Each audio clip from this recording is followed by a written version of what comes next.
Science and technology రంగంలో ప్రపంచవ్యాప్తంగా గుర్తింపు పొందిన దేశం జపాన్.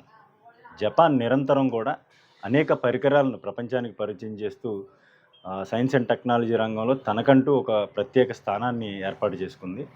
ఈ నేపథ్యంలోనే సరికొత్త ఆవిష్కరణ జపాన్ దేశం ఇచ్చినటువంటి ఈ ఆవిష్కరణ ఇప్పుడు ప్రపంచవ్యాప్త చర్చకు దారితీసింది. అదే హ్యూమన్ వాషింగ్ మిషన్. అంటే మనుషులకు స్నానం చేయించేటువంటి ఈ పరికరాన్ని జపాన్ కనిపెట్టింది. అయితే ఈ ఈ ఆవిష్కరణ కొత్తదేమీ కాదని కూడా ఆ దేశపు శాస్త్రవేత్తలే వెల్లడించారు. ఎందుకంటే 1970 దశకంలో శాన్యో కంపెనీ అంటే ఇప్పుడున్నటువంటి పానాసోనిక్ కంపెనీ దీన్ని రూపొందించింది. అయితే అనేక కారణాల వల్ల దాన్ని వెలుగులోకి తీసుకురాలేదు. కానీ ప్రస్తుతం అందుబాటులో ఉన్నటువంటి ఆర్టిఫిషియల్ ఇంటెలిజెన్స్ టెక్నాలజీకి అనుసంధానం చేస్తూ సైన్స్‌కో అనే జపాన్‌కి చెందినటువంటి సంస్థ ఈ ఆవిష్కరణ పూర్తి చేసింది. అయితే దీన్ని ఇటీవలే కన్నాయి అనే నగరంలో జరిగినటువంటి సైన్స్ ఎక్స్‌పోలో దీన్ని ఆవిష్కరించారు. దీన్ని ప్రజలకు ముందు తీసుకురావడం కూడా జరిగింది. అయితే 1000 మందికి పైగా ఈ మెషిన్‌ని పరిశీలించేందుకు, పరీక్షించేందుకు కూడా అక్కడ స్నానం చేసిన పరిస్థితి అయితే ఉంది. అయితే వాళ్ళంతా కూడా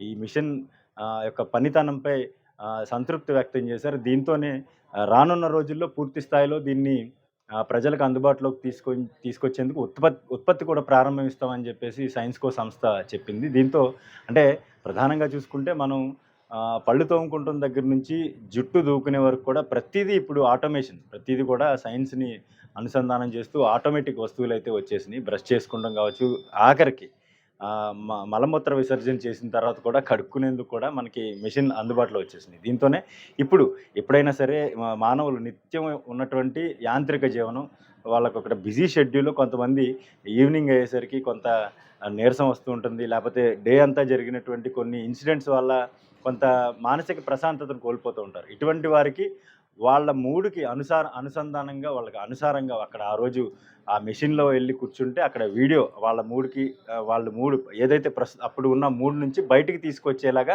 కొన్ని వీడియోస్‌ని ప్లే చేస్తూ, ఆ వీడియోస్‌ని చూస్తూ స్నానం చేసేలాగా ఆ మెషినే మొత్తం అంతా కూడా ఏఐ టెక్నాలజీతో దీన్ని రూపొందించారు. ఈ మిషన్ అయితే సక్సెస్ అవుతుందని కూడా జపాన్ శాస్త్రవేత్తలు చెప్తా ఉన్నారు. సైన్స్‌కో అయితే దీన్ని తొలి దశలో ఉత్పత్తి ప్రారంభించేందుకు కూడా సన్నాహాలు చేస్తా ఉంది. ప్రపంచవ్యాప్తంగా దీన్ని మార్కెట్ చేసుకునేందుకు కూడా వాళ్ళు ఏర్పాట్లు చేస్తా ఉన్నారు. అంటే దీన్ని బట్టి చూసుకుంటే మనిషి ఉదయం లేచిన దగ్గర నుండి సాయంత్రం వరకు చేసే పనులతో బిజీగా ఉన్న సమయంలో ఒకవేళ స్నానం చేయడానికి బద్ధకంగా ఉంటే మాత్రం ఆ మిషన్‌లోకి వెళ్ళి కూర్చుంటే మాత్రం మొత్తం ఒళ్ళంతా శుభ్రం చేసి ఆ మిషనే మొత్తం ఆరబెట్టిన తర్వాత కూడా అంటే ఏదైతే మన వాషింగ్ మిషన్‌లు ఉన్నాయి ప్రస్తుతానికి బట్టలు ఉతికి ఆరేస్తాయి. అదేవిధంగా వెసల్ వాషింగ్ మెషిన్స్ ఉన్నాయి. అంటే మనం ఇంట్లో వాడుకున్నటువంటి గిన్నెలన్నీ కూడా ఆ మిషన్‌లో పడేస్తే క్లీన్ చేసి మొత్తం ఎండబెట్టేసి కూడా ఇస్తా ఉంటాయి. అదే తరహాలో ఇప్పుడు హ్యూమన్ వాషింగ్ మెషిన్ అందుబాటులోకి ఉంది. అంటే టెక్నాలజీ ఏ విధంగా రూపాంతరం చెందుతుంది, మనిషి యాంత్రిక జీవనంలో మెషినరీ యొక్క వ్యవస్థ ఏ విధంగా అనడానికి ఈ ఘటన నిదర్శనంగా మనం చెప్పుకోవచ్చు. ఈ యొక్క వ్యవహారం ఏ విధంగా రానున్న రోజుల్లో మానవ జాతికి ఉపయోగపడుతుందో మనందరం వేచి చూడాలి. ఈ వీడియో మీకు నచ్చినట్టయితే తప్పకుండా మా ఛానల్ సబ్స్క్రైబ్ చేయండి. ఈ వీడియోపై మీ కామెంట్ తప్పకుండా తెలియచేయండి.